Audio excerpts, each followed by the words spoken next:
Saudaraku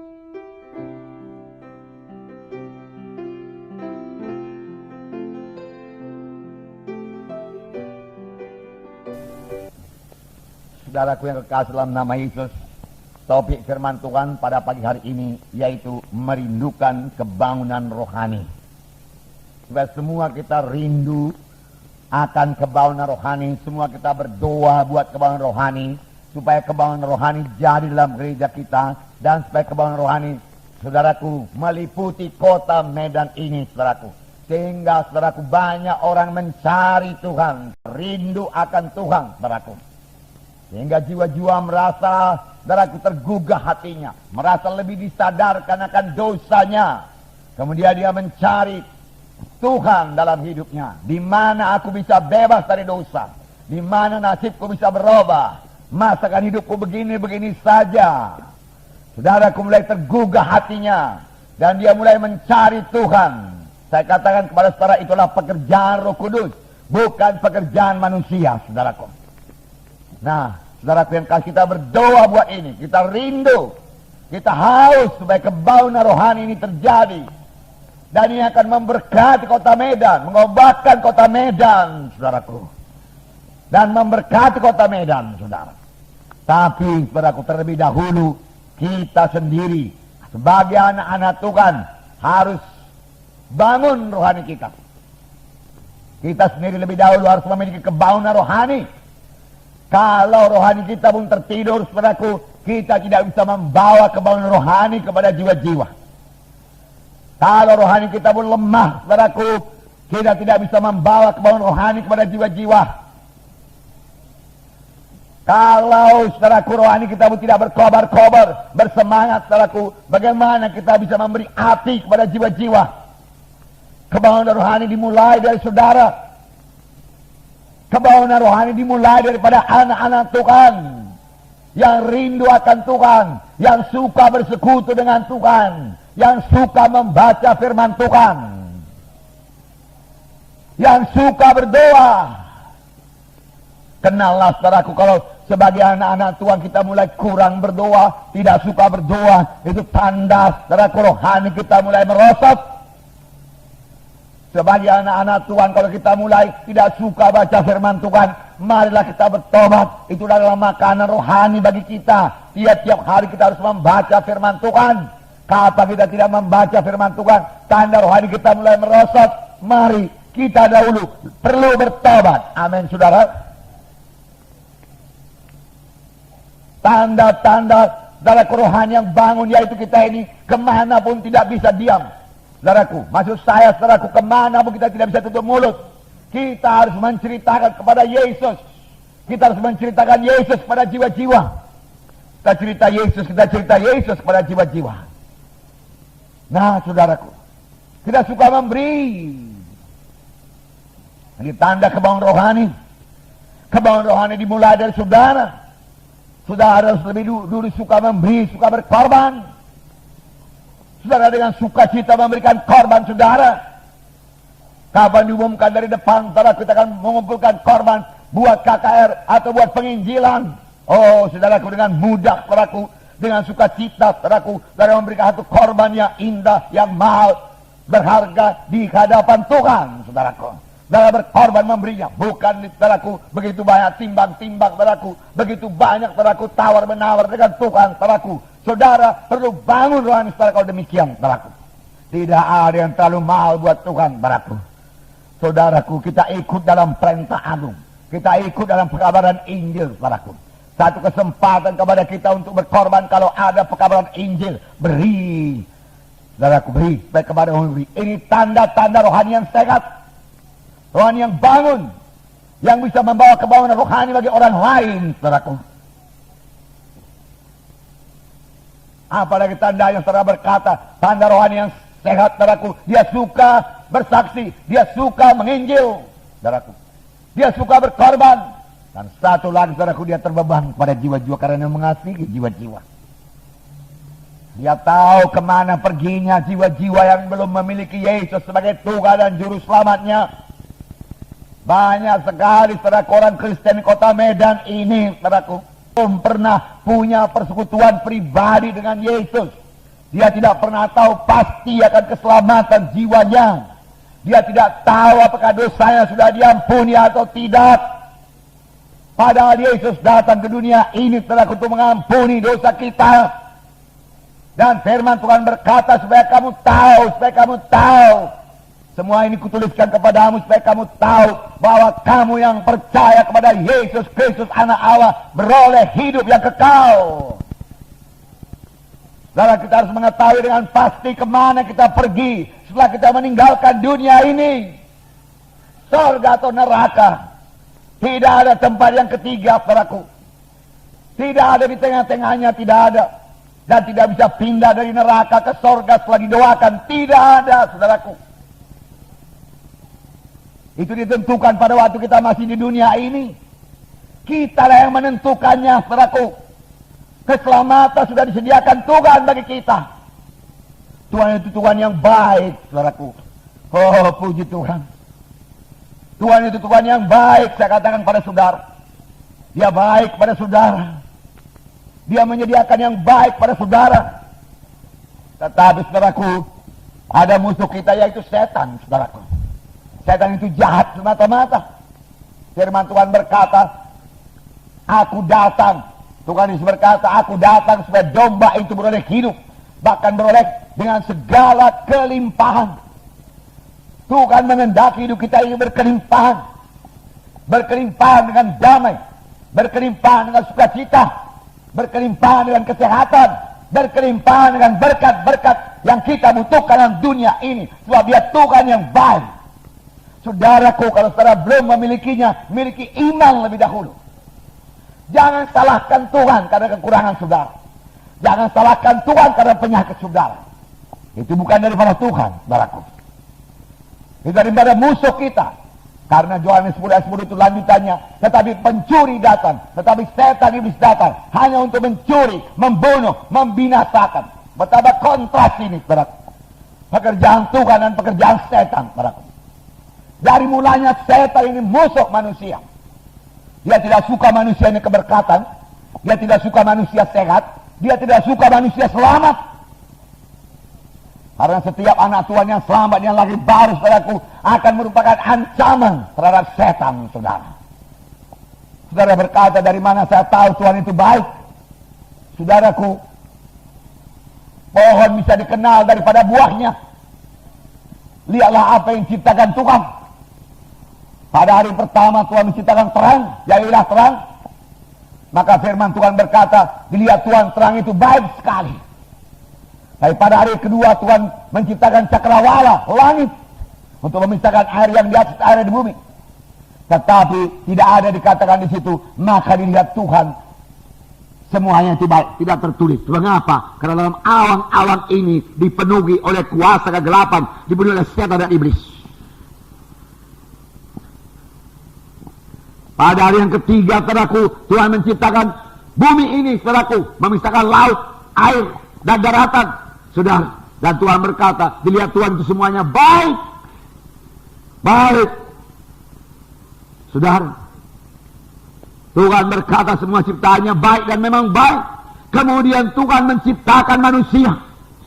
Penciptaan manusia lain sedikit daripada penciptaan, saudaraku, alam semesta ini. Penciptaan alam semesta dijadikan Tuhan. Jadi, dia katakan jadi, saudaraku. Dari manusia dibentuk Tuhan. Haleluya. Dari tanah liat dibentuk Tuhan. Menurut gambar Tuhan. Menurut peta Tuhan. Saudara. Lalu dihembuskan Tuhan nafas yang hidup. Lalu manusia itu menjadi makhluk yang hidup. Lalu diberikan Tuhan Taman Eden yang kaya. Taman Eden yang luar biasa. Damainya, senangnya, sejahteranya. Di sini engkau tinggal. Betapa baiknya Tuhan itu. Betapa baiknya Tuhan itu. Mempersiapkan segala kebutuhan manusia ini. Betapa baiknya. Tetapi sayang datang setan menipu manusia itu. Setan kerjanya menipu sampai sekarang. Jangan mau ikuti setan, jangan mau dengar suara setan, saudaraku. Dan jangan mau cakap-cakap dengan setan. Ada juga Tuhan mau berkata-kata dengan setan. Siapa namamu, berapa orang kau dalam dia, Saudaraku, setan penipu, dia akan menipu. Saudaraku, bukan semuanya mesti ditanya.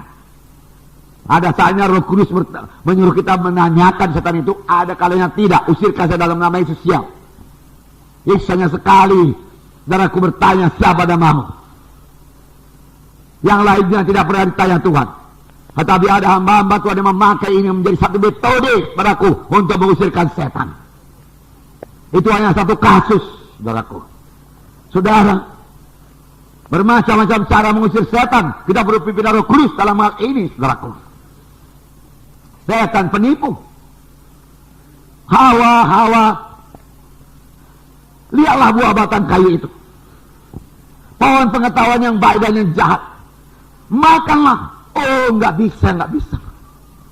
Pada waktu kami makan buah batang kayu itu, terdapat tiada kami akan mati. Saudara kalian berkata, tidak, kamu tidak mati. Lihatlah, enak dosa itu enak. Semua pun orang bikin dosa. Masa kamu lain sendiri? Semua pun orang berbuat jahat, semua pun orang korupsi. Semua pun orang memuaskan hawa nafsunya. Masa kamu lain sendiri? Enak itu dosa. Saudaraku, dosa tidak enak. Amin, saudaraku. Dosa mesti dihukum. Amin. Allah itu Allah yang adil. Dia mesti menghukum dosa. Setan tidak pernah menceritakan akibat dosa itu, saudaraku. Dia hanya menceritakan, saudaraku, dia menipu. Supaya manusia jatuh kepada dosa, bercerai dengan Tuhan. Dan memang manusia itu mengambil buah batang kayu itu, memakannya, dan dia bercerai dengan Tuhan. Dia ketakutan, sembunyi waktu dia dengar suara Tuhan. Saudara, sembunyi, biasanya dia bertemu dengan Tuhan. Biasanya dia berkata-kata dengan Tuhan, alangkah indahnya. Saudaraku, tapi dosa menutup persekutuan saudara dengan Tuhan sampai sekarang ini. Kalau saudara menyimpan dosa, saudara nggak bisa berdoa. Saudara menyimpan dosa, saudara, Roh Kudus tidak bisa bekerja dalam saudara. Perlu bertobat. Bertobat berbalik sungguh-sungguh sehingga darah Yesus menyucikan saudara. Amin. Saudara boleh bersekutu kembali dengan Tuhan dan jangan berdosa lagi. Sebenarnya setiap anak Tuhan tidak suka berdosa. Tidak sanggup di dalam dosa. Saya katakan kepada saudara, tidak suka lagi dosa. Itu tandanya saudara sudah lahir baru. Dan sudah membenci dosa. Jadi Allah itu Allah yang baik. Dia mau manusia ini selamat. Bahkan pada waktu manusia sudah jatuh kepada dosa, dia menjadikan seorang penebus. Aku memang mesti menghukum dosa karena aku adil, aku suci. Aku mesti menghukum dosa. Kalau aku tidak menghukum dosa, maka aku tidak adil. Kalau dosa dibiarkan masuk ke sorga, maka sorga tidak suci. Hati hukum dituntaskan dosa itu. Itu sebabnya dia memberikan anaknya yang tunggal, yaitu Yesus Kristus turun ke dunia ini. Menjadi manusia untuk mengangkat dosa kita. Itu sebabnya Yesus disalib. Bukan untuk dirinya sendiri, tapi bagi manusia yang berdosa ini. Dia angkat dosa seluruh manusia yang berdosa ini, saudaraku. Dan dia dihukum, supaya saudara jangan dihukum. Saudara, dia ganti kita, dia substitusi kita. Dia juru selamat kita, saudaraku. Inilah berita yang baik. Tetapi ingat juga, saudaraku, sebelum Yesus, saudaraku, disalib, saudaraku, dia dicambuk lebih dahulu. Berbilur-bilur, luka-luka punggungnya semua. Firman Tuhan berkata, itulah dia bilur Yesus yang menyembuhkan penyakit saudara, menyembuhkan penyakit saya. Dia begitu suka saudara sembuh. Dari mulanya, dia suka manusia ini sehat. Pada waktu dia memperkenalkan dirinya kepada bangsa Israel, dia berkata, akulah Jehovah Rafa. Akulah Jehovah Rafa, dia berkata. Akulah Tuhan yang menyembuhkan engkau. Sayang banyak orang tidak percaya. Kalau dia tetap dalam penyakitnya, saudaraku. Percaya, terima, itu milik saudara. Sama dengan keselamatan itu milik saudara. Amin. Yesus menyediakan keselamatan bagi siapa yang mau percaya. Tuhan tidak pernah memaksa. Saudara boleh selamat kalau saudara percaya, bertobat, saudaraku. Meninggalkan semua dosa kegelapan, saudaraku. Tidak bisa ikut Tuhan, ikut dosa, saudaraku. Tidak bisa. Mengapa banyak orang Kristen yang nama saja Kristen. Dia ikut dosa, ikut setan, saudara. Ikut dosa, ikut Tuhan. Nggak bisa. Nggak bisa. Ikut setan, ikut Tuhan. Tidak bisa. Pilih. Amin, saudaraku. Pilih. Tapi Tuhan berkata, pilihlah hidup. Mengapa gerangan kau mau mati? Mati dalam firman Tuhan. Mati menurut firman Tuhan. Bukan lenyap. Kalau manusia ini lenyap, sudah senang hidup dalam dunia ini. Tidak lenyap. Mati yaitu hukuman yang kekal. Selama-lamanya, selama-lamanya.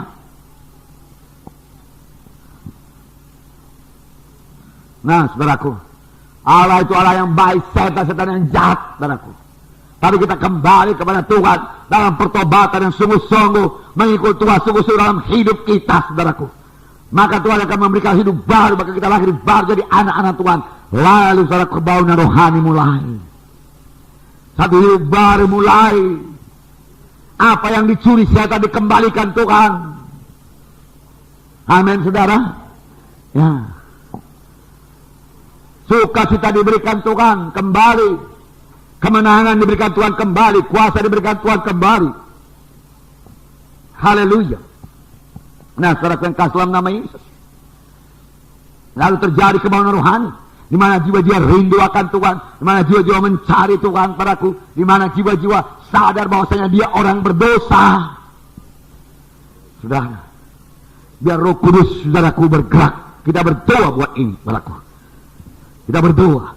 Biar Roh Kudus mulai mengerjakan hati jiwa-jiwa di kota Medan ini. Amin, saudara. Ya. Supaya jiwa-jiwa mulai mengenal kebenaran. Dan dia merasa dirinya orang berdosa. Kalau ada air, saudaraku, dalam satu ember, saudaraku, ditaruh di luaran sana. Embernya, saudaraku, semalamnya sudah dipakai bekerja. Bekerja mengangkat tanah, saudaraku. Lalu, saudaraku, dibiarkan di luar. Lalu hujan deras turun.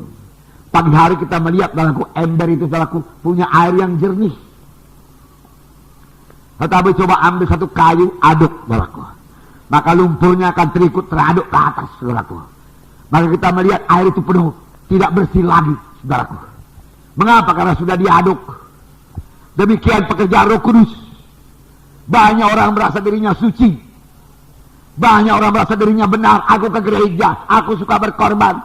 Aku membantu gereja, aku menolong ini, aku menolong itu. Tapi kalau Roh Kudus bekerja, dia tahu, saudaraku, bahwasanya dia orang berdosa. Perlu keselamatan, saudara.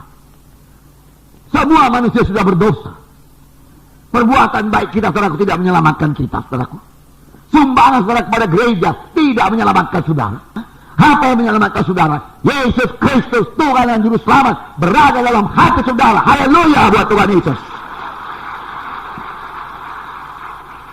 Tidak ada yang lain, tidak ada jalan yang lain. Jadi pertanyaan saudara sekarang, bukanlah apakah saudara sudah menjadi anggota gereja?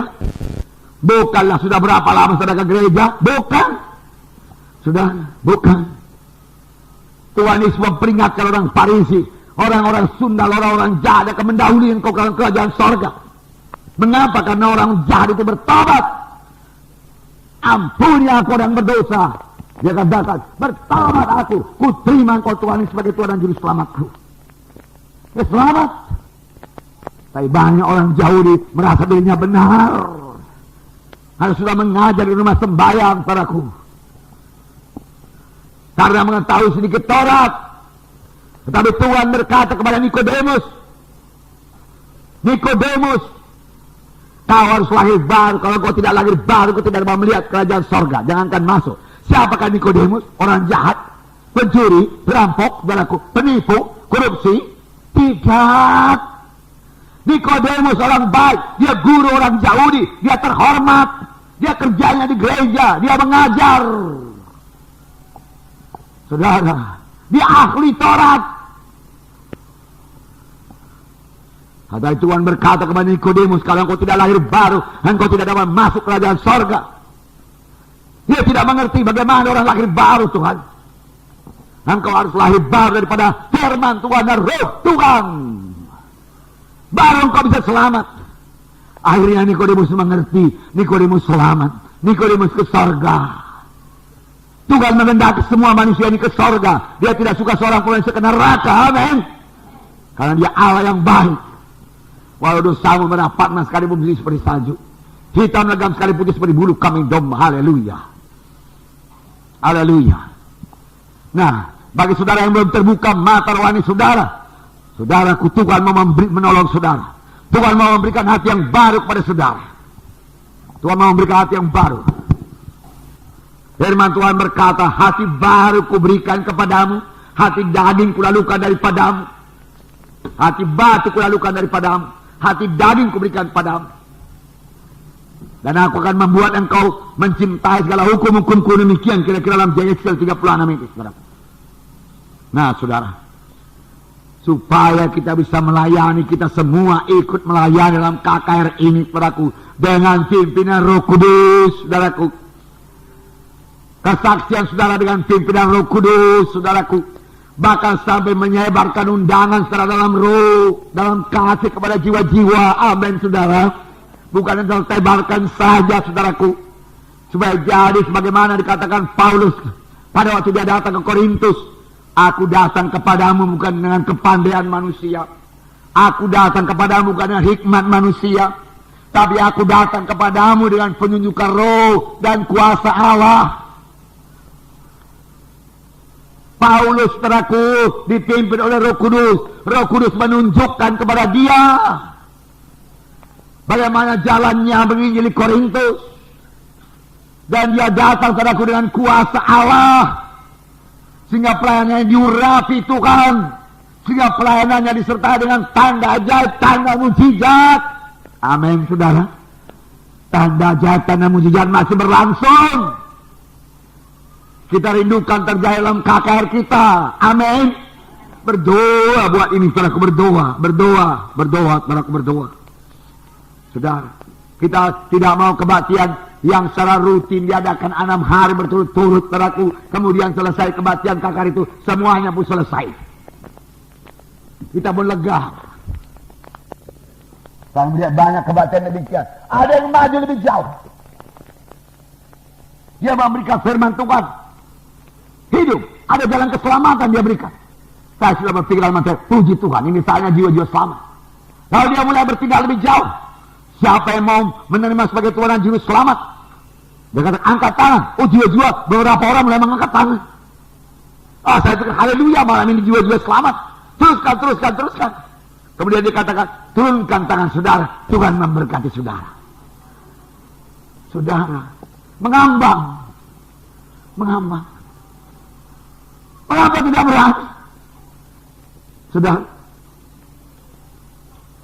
dalam KKR ini kita biarkan Roh Kudus bekerja, amin. Kita tunggu Roh Kudus bekerja, amin. Kita harapkan Roh Kudus bekerja, amin. Kita punya iman Roh Kudus bekerja, amin. Kita beri kesempatan kepada Roh Kudus.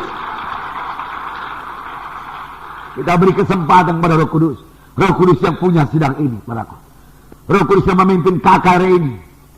Saya hanya hamba Tuhan saja. Apa kata Roh Kudus, saudaraku? Saya sampaikan, saudaraku. Ya, Roh Kudus berkata, templak jiwa-jiwa saya, templak, saudaraku. KKR Natal betul-betul jadi KKR, jadi kebaunan rohani.